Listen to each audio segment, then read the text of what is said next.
Hello and howdy, everyone. Here to talk about the new film from Stephen Frears, Philomena. I thought it was delightful. It was good. Nothing fantastic. I guess, long story short, I couldn't really relate to much of the story, but I liked watching it. It was very well acted, well directed, well written, featuring beautiful performances from two fine actors. So it was, it was mostly light. I mean, it deals with some heavy truths, but I would say they're truths that I agree with. The stance the film is political. It's kind of a political film. Usually that kind of turns me off, and I didn't love that and it never felt preachy. It never felt preachy, but it's definitely a political film. I'm not too familiar with the work of Stephen Frears. I think I've only seen one of his movies in the theater, The Queen. He did The Queen with Helen Mirren.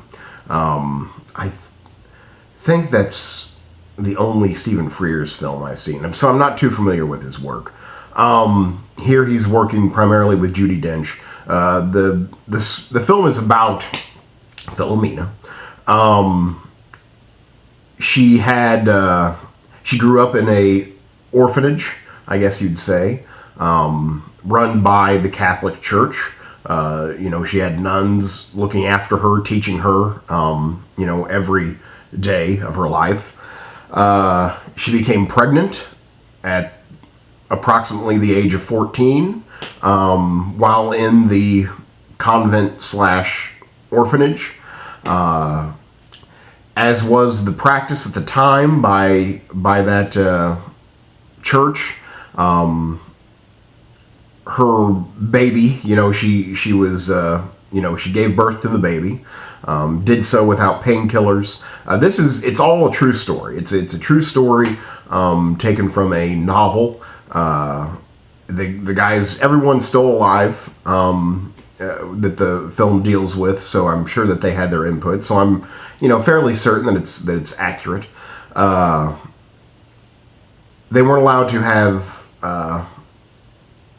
painkillers, anesthesia when giving birth, so they had to give natural childbirth, 100% natural, leading to many deaths of both the mother and child.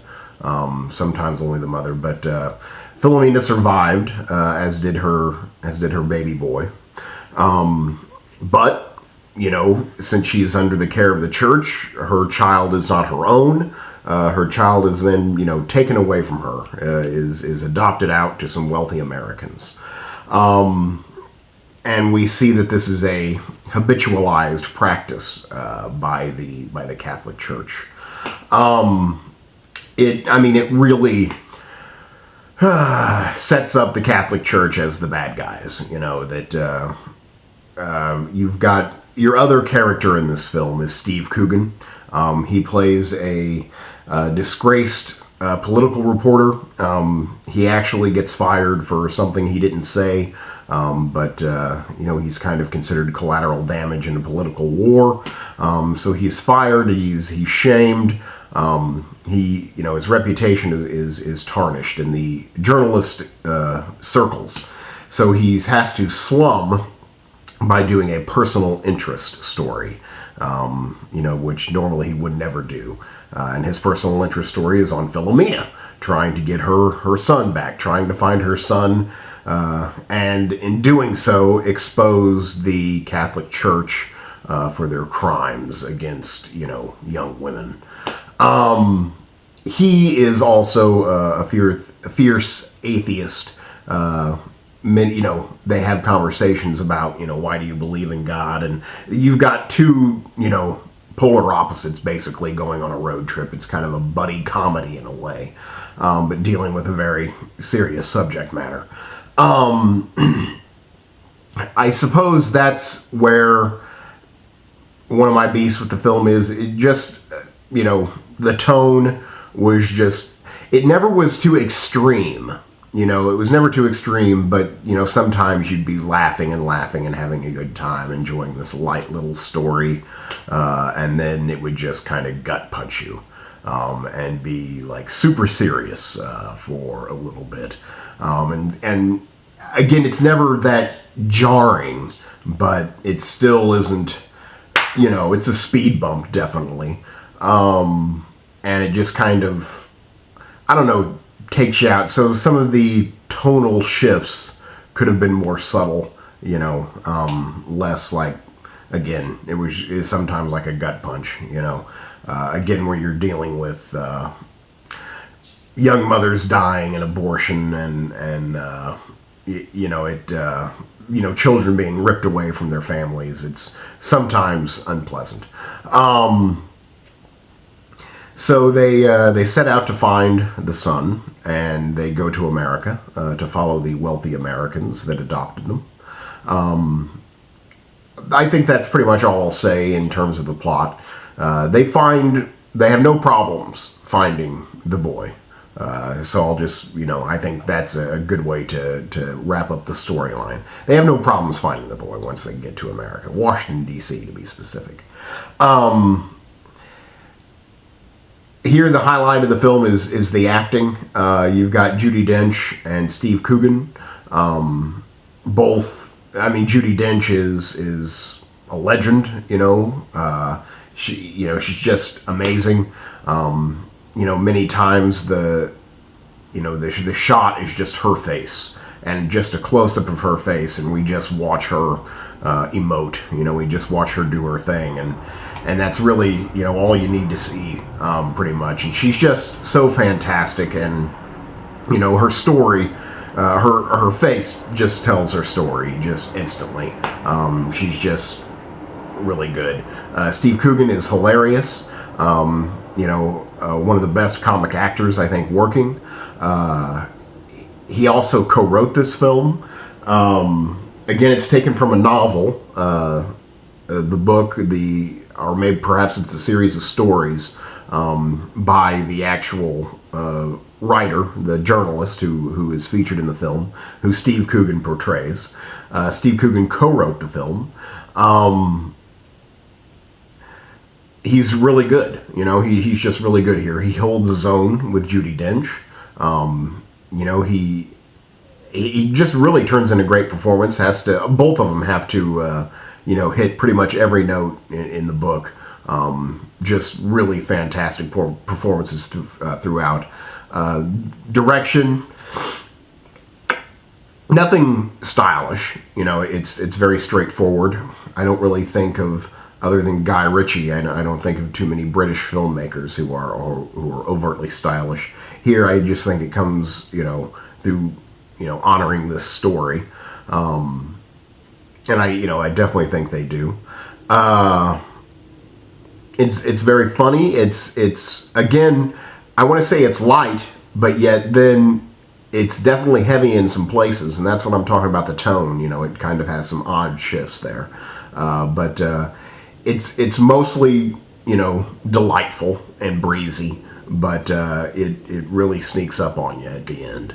I mean, afterwards, as I was walking out of the theater, I wasn't depressed. You know, I was quite happy, and you know, basically, I think it's about forgiveness and, you know, an affirmation of life, and that you should let go of anger and resentment. And don't hold a grudge. You know, revenge is empty. So why not just let it be? You know, and I think that's what I took out of the film, and I think that's pretty good. I think that's an important message.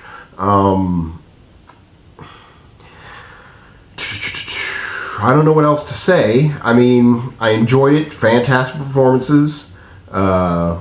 I enjoyed, you know, I guess seeing somewhat of the countryside of England. You know, or is it Ireland? I keep on saying English, but yet I think this whole time they were in Ireland.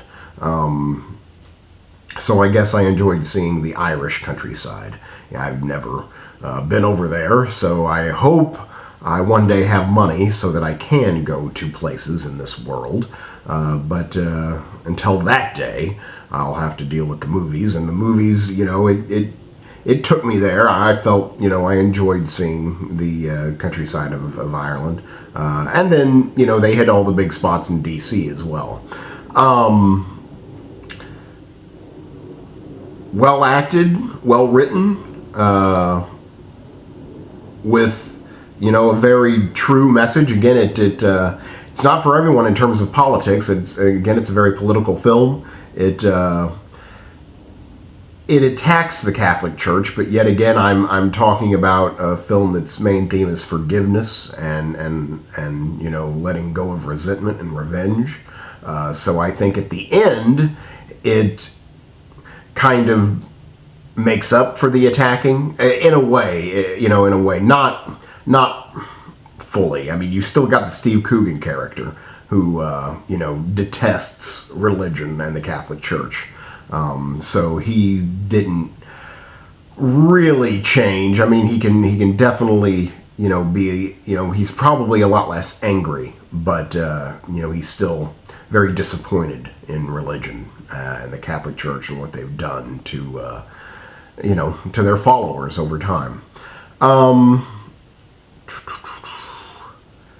Yeah, I think I've pretty much hit all the bases there. I mean, I think it's just a good movie, a good watch. It's nothing that I am craving to see again, but it was, quality, and featured some, tremendous performances with a quality moral. So I enjoyed it. So yeah, okay, I'm wrapping it up. That's Philomena, the new film from Stephen Frears. I give it a solid 7. Thanks much.